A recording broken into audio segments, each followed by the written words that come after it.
샬롬, 한 주 동안 주님의 은혜 가운데 평안하셨습니까? 말씀의 자리로 나오신 여러분들을 예수님의 이름으로 사랑하고 축복합니다. 오늘 하나님께서 주신 말씀은 갈라디아서 5장 1절로 12절까지의 말씀입니다. 갈라디아서 5장 1절로 12절까지의 말씀. 그리스도께서 우리를 자유롭게 하려고 자유를 주셨으니 그러므로 굳건하게 서서 다시는 종의 멍에를 매지 말라. 보라, 나 바울은 너희에게 말하노니 너희가 만일 할례를 받으면 그리스도께서 너희에게 아무 유익이 없으리라. 내가 할례를 받는 각 사람에게 다시 증언하노니 그는 율법 전체를 행할 의무를 가진 자라. 율법 안에서 의롭다함을 얻으려 하는 너희는 그리스도에게서 끊어지고 은혜에서 떨어진 자로다. 우리가 성령으로 믿음을 따라 의의 소망을 기다리노니 그리스도 예수 안에서는 할례나 무할례나 효력이 없으되 사랑으로서 역사하는 믿음뿐이니라. 너희가 다름질을 잘하더니 누가 너희를 막아 진리를 순종하지 못하게 하더냐. 그 권면은 너희를 부르신 이에게서 난 것이 아니니라. 적은 누룩이 온 덩이에 퍼지느니라. 나는 너희가 아무 다른 마음을 품지 아니할 줄을 주 안에서 확신하노라.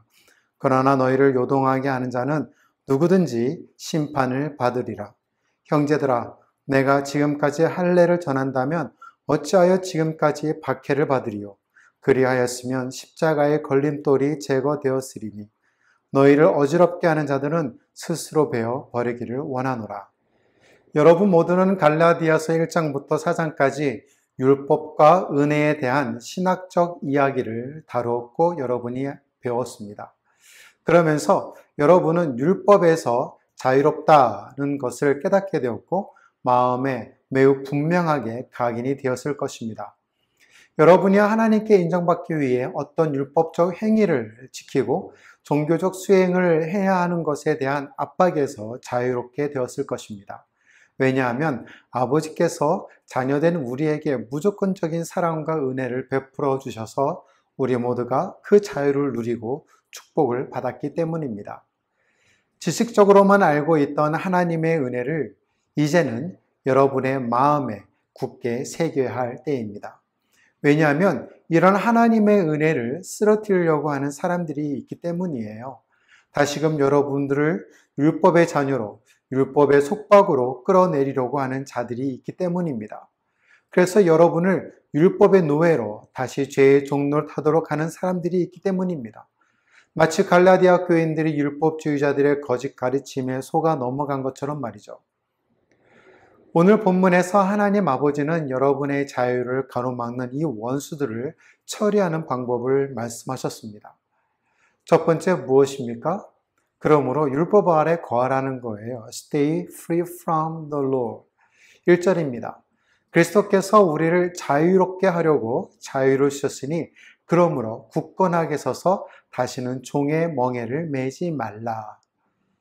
다시 말해서 그리스도께서 여러분을 해방시켜 자유의 몸이 되게 하셨으니 여러분은 굳게 서서 다시는 종 노릇하지 마십시오 라는 말입니다. 다시는 노예가 되지 마십시오 라는 말씀이에요. 여기서 자유라는 단어는요, 사회생활에 관한 것이 아니고요. 성도가 그리스도로 말미암아 율법의 정죄에서 놓인 영적인 자유를 말을 합니다. 요한복음 8장 36절에서 그러므로 아들이 너희를 자유롭게 하면 너희가 참으로 자유로우니라 라고 말씀을 하셨어요. 여기서 영적 자유라는 것은 다음과 같습니다. 율법 아래에서 행복을 찾는 것은 자기 자신의 노예가 된다는 거예요. 예를 들면 자신의 욕구는 무수한데 그것들을 자신의 힘으로 만족해 하려고 실현할 수가 없잖아요. 그래서 그는 평생 기쁨 없이 자신의 욕구들의 종이 되는 것입니다. 하지만 예수 그리스도를 믿은 후에는 자기의 모든 문제를 그리스도께 맡기고 그리스도 안에서 만족을 얻게 되는 거죠. 이런 의미에서 욕구의 종이 되었던 자가 이제는 그리스도 예수 안에서 해방을 누리게 된다는 의미입니다. 두 번째 영적 자유의 의미는요, 내세에 있는 율법의 정죄에서 해방되었다는 의미입니다. 예수 그리스도께서 죽으신 목적이 무엇이죠? 우리의 죄값을 담당하신 것이잖아요. 그리스도를 믿는 우리를 하나님께서 용서하시되 70번씩 몇 번이나 7번이나도 용서하시는 완전한 용서. 그래서 이 자유는 이 자유 자체 그것으로 위한 것이 아니고요. 이 자유를 가지고 감사하는 마음을 갖고 하나님을 섬기기 위함입니다. 하지만 때로는 몇몇 성도들은 율법에서 해방된 줄도 모르고 아직도 율법을 지켜야만 의로워지고 구원을 얻는 줄 알고 있어요. 그것은 다시 율법의 종이 되는 것과 마찬가지입니다. IMF 외환위기 시대에 회사가 부도가 나고 주식이 바닥을 치고 상가 매매가 폭주하였던 시대가 있었죠. 또한 많은 이들이 자살을 하거나 경제사범으로 감옥에 들어가고 또 도둑들이 많이 일어났었죠. 노숙인들이 증가하는 것은 말할 것도 없었습니다. 생활고가 힘들어서 도둑질하다가 현행범으로 잡혀 교도소에 수감된 사람이 있었어요. 초범이라 몇 개월만 수감되고 출소를 해왔는데요. 그리고 며칠 후에 또 현행범으로 잡혀 교도소에 수감이 되었습니다. 이때 이 사람이 한 말이 기사에 언급이 되었어요. 교도소 밖에서 사는 것보다 교도소 안에서 지내는 것이 자기에게는 더 좋다고 말입니다. 자유라는 단어가 없는 교도소 생활에 무엇을 해야 하고 어떻게 시간을 보내야 하며 식사는 어떻게 해결해야 할지 고민을 하지 않아도 된다는 것이었어요. 그의 재범의 이유였습니다. 이 실화가 영적인 자유를 누리지 못하는 우리들의 영적 상태가 아닌지 모르겠습니다. 그리스도 안에서 능동적 사고와 행동보다는 율법 아래에서 수동적인 행동을 선호합니다. 자유 안에서 누리는 기쁨보다는 속박된 상태에서 안정된 것을 선호합니다. 그들은 허용된 것과 허용되지 않는 것을 정의하는 규칙을 더 선호합니다. 은혜 안에 주께서 주신 영적 자유를 누리지 못한 이들입니다. 솔직히 말하면 영적 자유에 대한 생각은 그들을 두렵게 만들기 때문에 그리스도께서 그들을 자유롭게 하셨다는 것을 깨달았을 때 아마도 그들은 다시 자유가 없는 교도소의 수감 상태로 돌아가고 싶어 할 것입니다. 그리고 규칙을 따라 하고 무엇을 언제 해야 하는지를 지키는 것에 대해서 편안하게 안주할 것입니다. 만약 이런 영적 자유함을 누리지 못하고 다시 율법의 속박됨을 동경하는 충동을 갖고 계신다면 여러분은 제어하셔야 합니다. 왜냐하면 그리스도께서 여러분을 자유롭게 하셨으니 자유롭게 지내셔야 합니다. 공동 번역입니다. 그리스도께서 우리를 해방시켜 주셔서 우리는 자유의 몸이 되었습니다. 그러니 마음을 굳게 먹고 다시는 종의 멍에를 매지 마십시오. 두 번째, 율법으로부터 자유하십시오. 2절을 보겠습니다. 보라, 나 바울은 너희에게 말하노니 너희가 만일 할례를 받으면 그리스도께서 너희에게 아무 유익이 없으리라.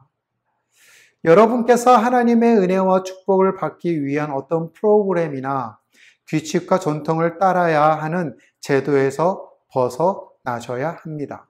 왜요? 그러한 제도는 영적인 활력을 여러분에게서 빼앗기 때문이에요. 율법은 여러분을 영적으로 파산시킵니다. 무엇보다도 그것은 그리스도께서 여러분을 위해 가지고 계신 그 모든 가치를 빼앗기 때문이에요. 2절에서 바울이 내용의 중대성을 뭐라고 말하고 있는 겁니까? 여러분이 할례를 받으면 그리스도는 여러분에게서 아무런 유익이 없다는 것 아니겠습니까? 곧 갈라디아 교회 성도들이 구원의 공로로 의를 얻으려고 할례를 받는다면 그들은 그리스도를 완전한 구주로 믿지 않는 것과 같다는 것이에요. 따라서 완전한 구주이신 그리스도가 그들과의 전혀 상관이 없는 관계가 되어졌다는 말입니다.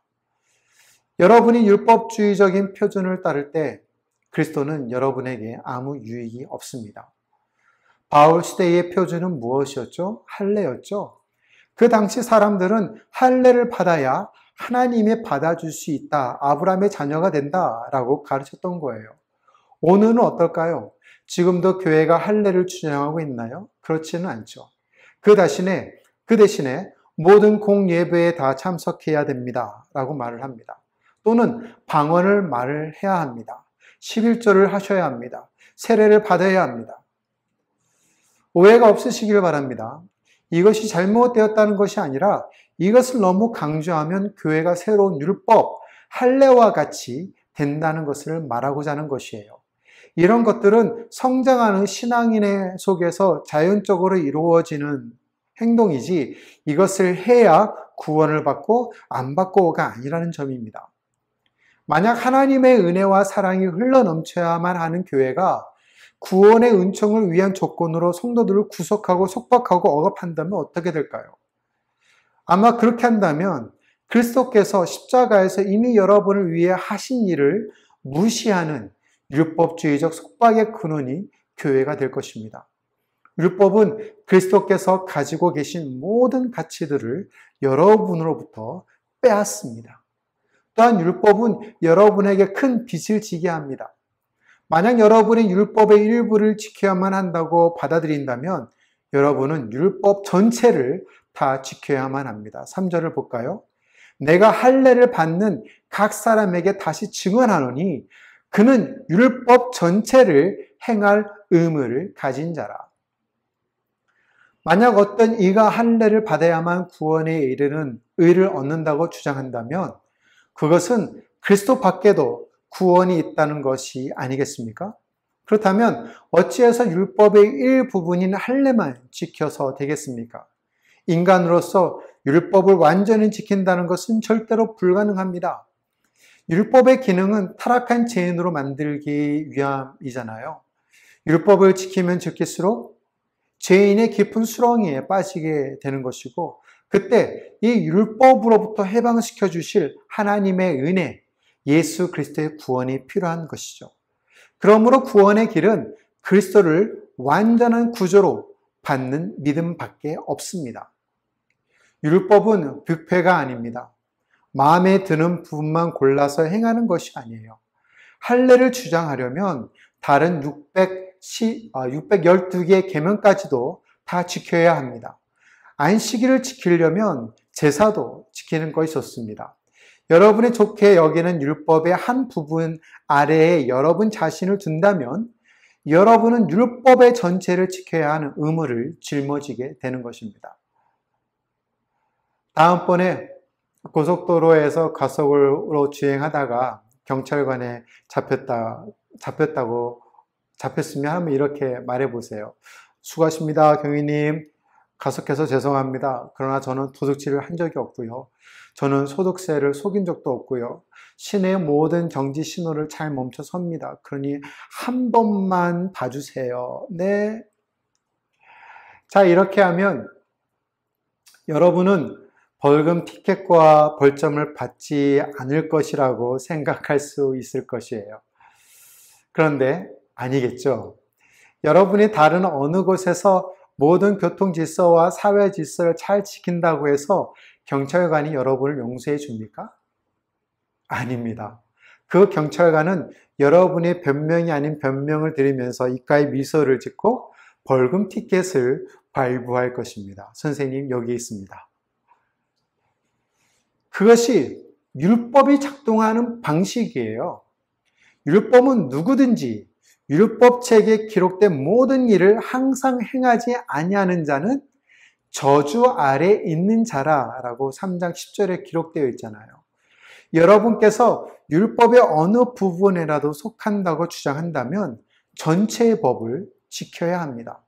그렇지 않으면 여러분은 저주 아래에 있는 것이에요. 그러기에 율법이 여러분을 파산시키기 때문에 가장 좋은 방법은 율법에서 벗어나는 것입니다. 왜냐하면 율법을 향한 그리스도의 모든 가치를 빼앗아 가기 때문입니다. 이 율법은 여러분에게 큰 빚을 지게 하고 그리스도로부터 멀어지게 하고 은혜의 영역에서 여러분을 끌어내립니다. 4절을 볼까요? 율법 안에서 의롭다함을 얻으려 하는 너희는 그리스도에게서 끊어지고 어떻게 되었다고요? 은혜에서 떨어진 자로다. 율법은 의식적 부분이든 도덕적 부분이든 행하는 자에게서 구원의 의를 주지 못합니다. 구원에 이르게 하는 의는 최소한 율법 지킴에 있다고 생각할 수도 없습니다. 만일 그것이 율법 지킴에 있다고 생각하는 자가 있다면 그는 그리스도와 은혜를 포기하는 자예요.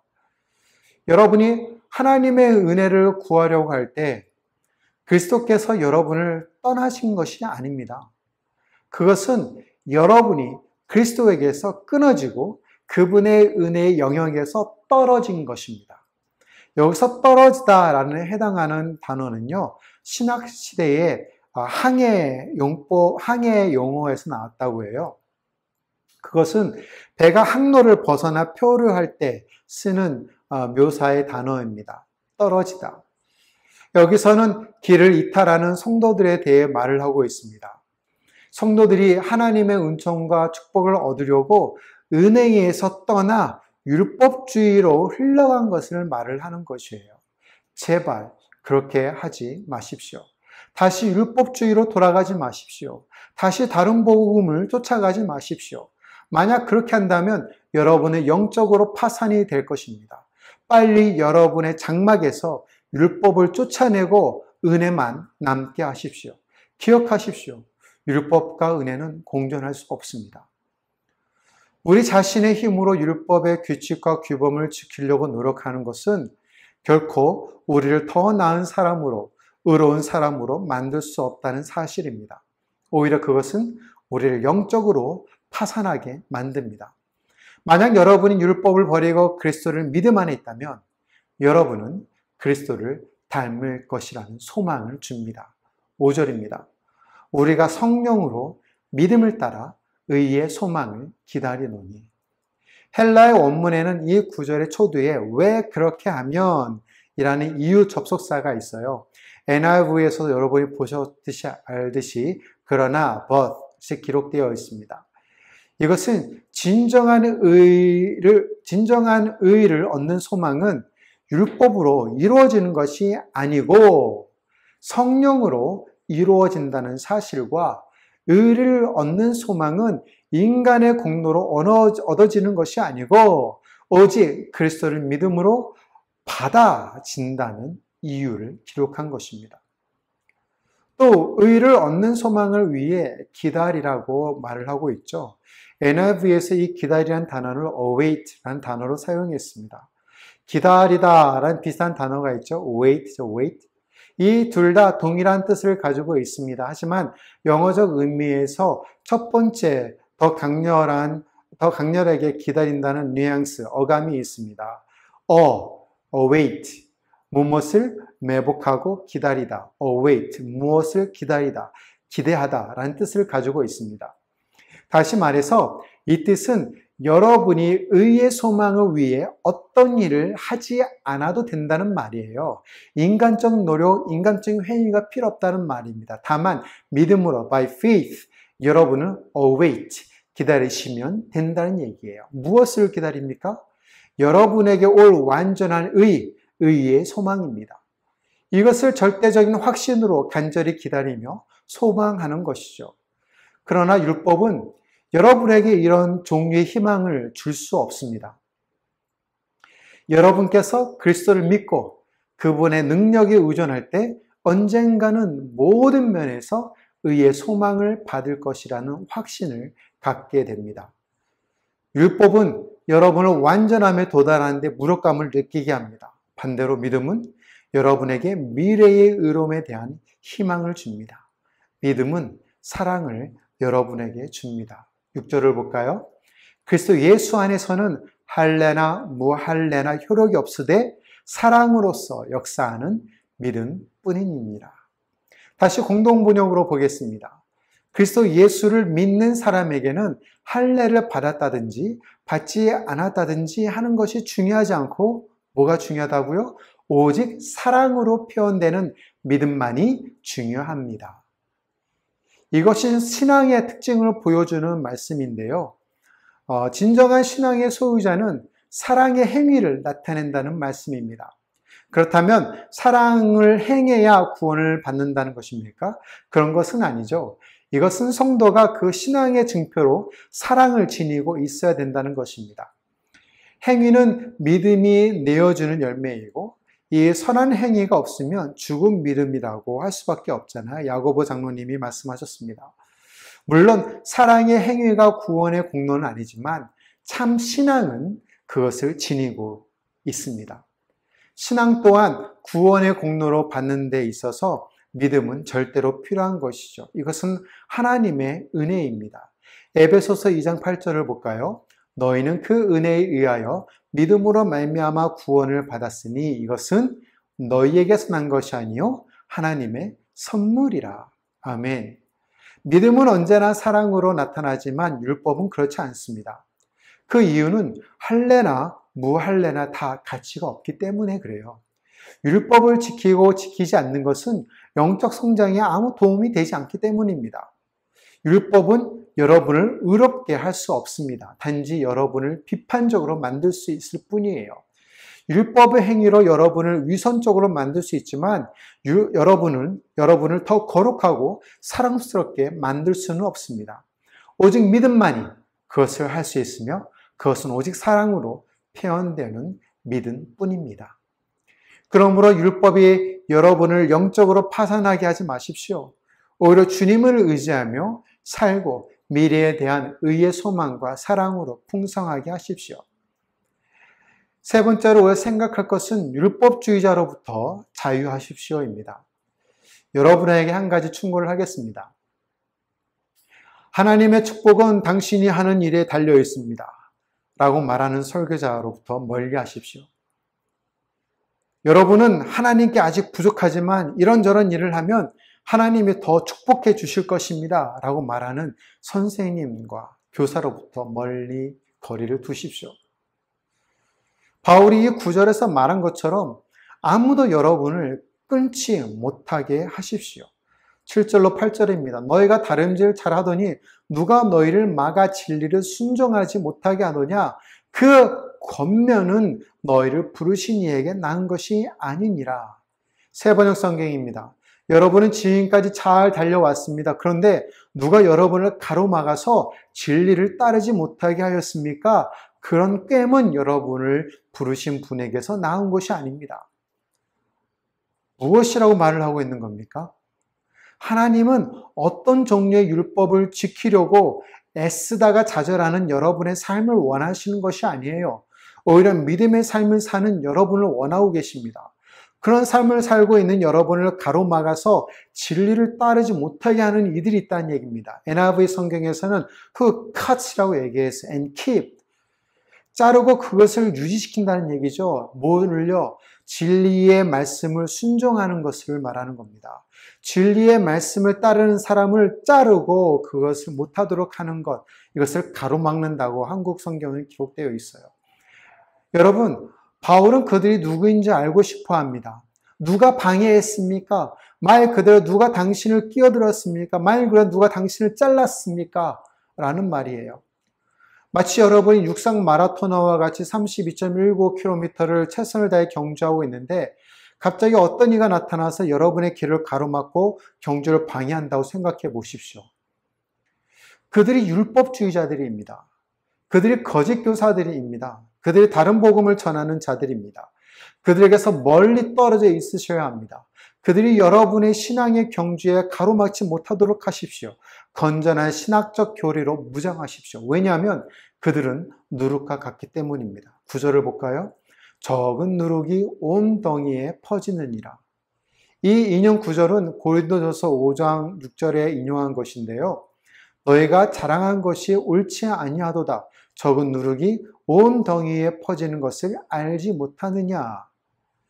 취미 활동으로 베이킹을 해보셨습니까?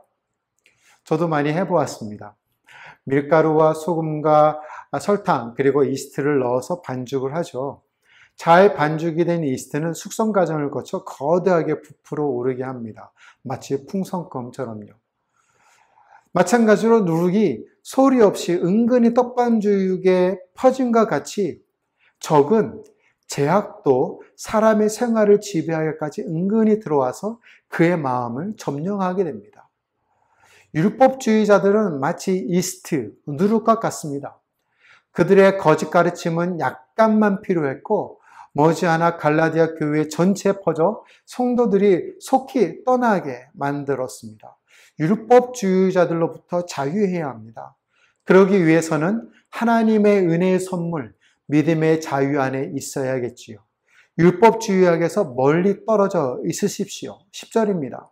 나는 너희가 아무 다른 마음을 품지 아니할 줄을 주 안에서 확신하노라. 그러나 너희를 요동하게 하는 자는 누구든지 심판을 받으리라. 여기서 다른 마음은 바울이 가르치는 이신칭의 교리가 아닌 다른 교리를 얘기하는 거예요. 즉 율법을 지킴으로 의로워진다는 다른 복음을 얘기하는 겁니다.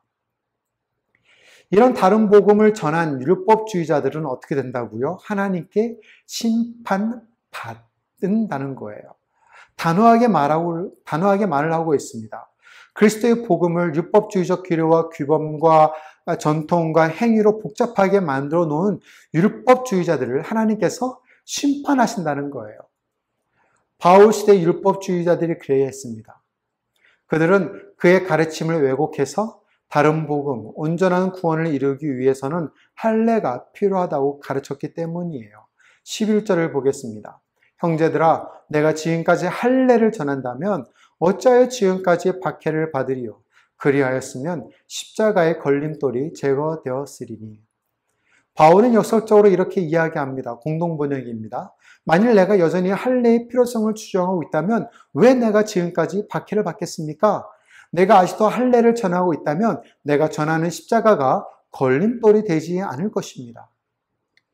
여러분도 알다시피 바울은 십자가가 여러분의 의를 확보하기에 충분하고 또 여러분에게 필요한 유일한 것은 사랑으로서 역사하는 믿음이라고 가르쳤습니다. 6절에 기록되어 있었죠.